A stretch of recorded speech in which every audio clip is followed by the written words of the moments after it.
Welcome to Tech Money Madness, your daily U.S. stock market deep dive. Today is August 13th, 2026, and honestly, the market is behaving in completely counterintuitive ways today. Oh, it really is. It's a day of just profound contradictions. Yeah, exactly, because on one hand, we've got the S&P 500 notching this record high close, looking like absolute euphoria. Right. But then you look under the hood, and major legacy tech CEOs are stepping down. Geopolitical tectonic plates are shifting, and it reveals this highly fragile, hyper-concentrated global ecosystem. So our mission today is to help you make sense of this historic trading day. Because the math really shouldn't work, but, here we are. Here we are. Okay, let's unpack this, starting with the macro picture. Because when it comes to the data today, flat is apparently fantastic. It really is, yeah. We got the July wholesale prices today, and the Dow Jones consensus expectation. They were looking for a 0.2% increase. Right, which would be standard. But instead, the number came in completely flat, 0.0%.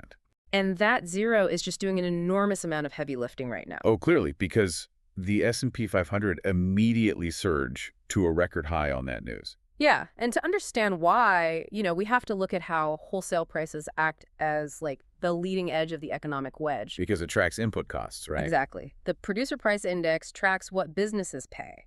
So when that number is completely flat, it means the fundamental cost of doing business manufacturing, logistics, raw materials, it's not accelerating. Which means companies don't have to pass those costs on to you and me. Precisely. And the direct causality there is that the bond market instantly repriced the likelihood of future rate hikes. Meaning the central bank can finally ease up. It's kind of like if you think about the economy as a car engine that was overheating, right?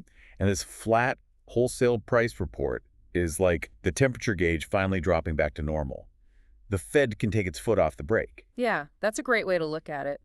And when those bond yields drop, Wall Street's mathematical models output much higher valuations for high-growth tech companies. Right, because the penalty rate for future cash flows is lower. Yeah. But I mean, I have to ask, is this record high actually a sign of genuine economic health, or is this just a relief rally? Well, the data heavily supports your skepticism there. Really? Because a record high sounds like everything is humming. It sounds like it, but the volume and the capital flow are aggressively skewed. We are seeing a historic divergence where the average stock is basically just treading water. Okay, so who is pulling the index up? A highly concentrated basket of technology and AI investments. That's why institutional analysts today are practically begging investors to focus on defensive positioning. Meaning companies with reasonable valuations. Exactly. They see this massive gap between the broad market's optimism and the systemic risk concentrated in just this one AI sector. Which brings us perfectly to the AI boom. And I got to say, the valuations we are seeing here are just breaking my brain. They are definitely staggering. Let's talk about Databricks. They just wrapped up a $5 billion funding round, and they achieved a valuation of $190 billion. Yeah, $190 billion. It's nuts. And then right next door, you've got Anthropic CFO leading early IPO meetings, right? Pitching the big picture vision of their Claude AI models. Investors are just desperately throwing capital at them. Basically, anything with an A and an I in the prospectus gets a blank check right now. But we really need to look at the structural mechanics of where this money is actually going, because there's a huge vulnerability here. How so? Well, Databricks is fundamentally a data management company, right? They organize the proprietary info businesses need to train AI. Right, the plumbing. Exactly. But Anthropic provides the foundational reasoning engine, the cognitive layer. So this entire AI boom is becoming precariously dependent on the fortunes of just two companies, OpenAI and Anthropic. Wait, really? So if Databricks and all these cloud companies are relying on just those two foundational models, aren't we building a skyscraper on a two-legged stool? What's fascinating here is how few people are actually pricing in that structural vulnerability. Because it seems fundamentally reckless. If I'm a software company valued at $50 billion and my entire product relies on an API call to Anthropic, I don't control my own destiny. No, you don't. And our sources highlight a prominent warning from Steve Eisman about this exact thing. Oh, Eisman. He's legendary for spotting bubbles. Right. He dissects structural flaws, and he is raising serious alarms about this specific dependency. Because if OpenAI or Anthropic raise their prices by like 300% tomorrow, those software profit margins just evaporate. Instantly. Eisman is pointing out that we're building a multi-trillion-dollar ecosystem without any redundancy. Yeah, like building a massive city that relies on a single power plant. Exactly. Hundreds of billions of dollars are predicated on the assumption that OpenAI and Anthropic will just flawlessly scale, never face a security failure, and avoid regulatory crackdowns. And if they stumble, it's catastrophic for everyone downstream. Complete value destruction. So you'd think the one safe harbor in all of this would be the hardware companies, the ones selling the physical picks and shovels. You would think so. Which brings us to the day's biggest market loser, Cisco. Shares slid a massive 8% today. Which is just the ultimate case study in the impossible standards of this current market. Because they didn't fail. Hmm. I read the report. They beat earnings expectations, they provided stronger than expected guidance, and they reported booming demand for their AI infrastructure. They did everything right. Here's where it gets really interesting, because I look at Cisco today, like a high school student who studies all night, gets an A on the test, and then gets grounded by their parents because they didn't get an A+. That is a phenomenal analogy for what just happened to their market cap. But why? Why are investors so unsatisfied? It all comes down to margin expectations. See, in the current market, good just isn't good enough anymore.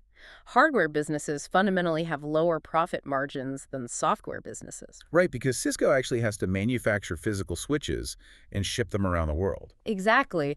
While a company like Databricks just spins up more server instances at 80% margins. Ah, okay. So the market is calibrating its baseline expectations to that software-level hypergrowth. Precisely. Because of the massive valuations we just talked about, the market is pricing in absolute perfection. So if Cisco isn't showing hypergrowth that matches the software side, Wall Street punishes them. Relentlessly. Investors fear hardware is becoming commoditized. Man, the pressure on tech leadership right now must be completely insane. It's forcing these massive strategic pivots. Well, we are seeing seismic shifts in leadership and M&A activity because of it. Right, like Workday. They were the top market gainer today, up an astonishing 25%. Which was their best day in 10 years. Yeah. And that was driven by a report of a potential takeover by Silver Lake, right? Right. And a private equity firm like Silver Lake circling a cloud software company illustrates a critical shift. They see a sticky, essential product that's being undervalued by public markets just because it's not growing at that impossible AI rate. So they take it private to restructure and survive the transition. Exactly. Speaking of survival and restructuring, we have to talk about the absolute earthquake coming out of Apple today. Yes, the biggest structural shockwave of the day. Tim Cook is stepping down as CEO. Historic. And simultaneously, Apple is opening a massive new manufacturing plant in Houston, Texas. And keep in mind, Apple, Amazon, and Microsoft were the most active stocks of the day amidst all this. Right. But moving manufacturing to Houston while changing CEOs, this isn't just a leadership transition. It feels like Apple is entirely rewiring its DNA.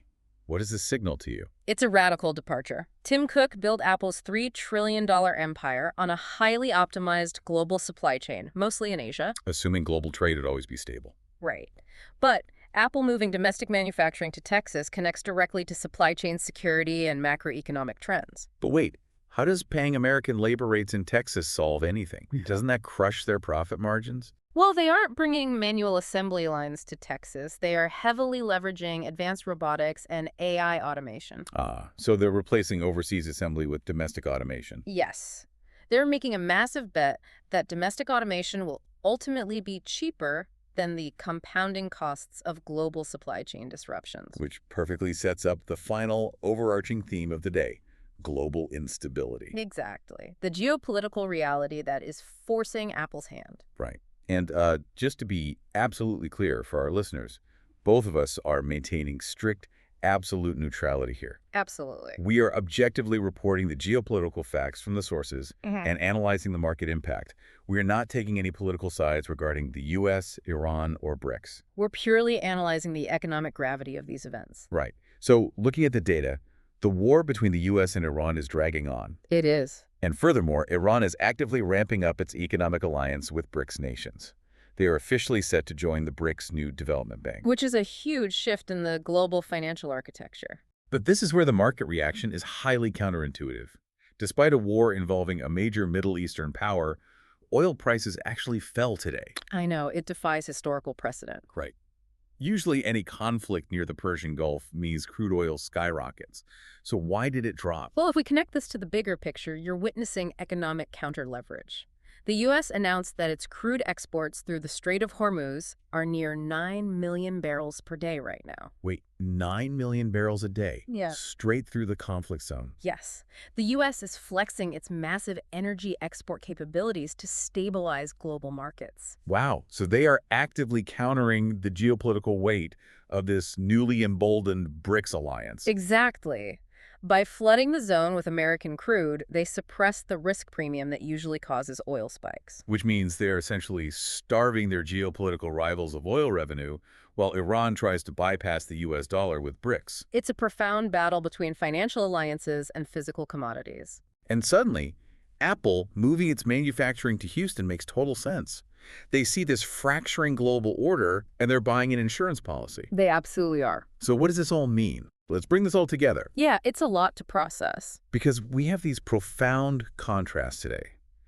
A record-high S&P 500 fueled by cooling inflation, but an AI market that's teetering on a duopoly. Right, OpenAI and Anthropic. We've got infrastructure companies like Cisco getting punished for merely being great instead of perfect. The margin expectations are just brutal. And then massive tech reshoring with Apple in response to this fracturing global order with Iran and BRICS. So the core takeaway for you listening is this: we are in a market that feels simultaneously invincible with these record highs, but also incredibly fragile due to extreme concentration and geopolitical war. So critical thinking is essential. Essential. Focusing on fundamental valuations is more important now than ever. Which leaves me with a final provocative thought for you to ponder. Oh, let's hear it.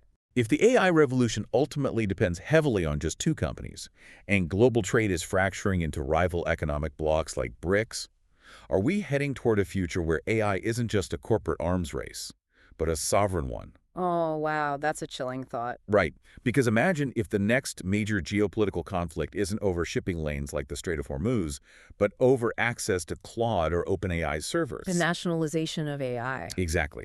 If intelligence becomes the ultimate restricted commodity, the map of global power is entirely reinvented. It's a very logical progression of the data today. It really is. Well, that's all for today's deep dive on Tech Money Madness. Thank you so much for joining us to unpack all of this. And don't forget to like, subscribe, and we'll see you tomorrow for more market coverage.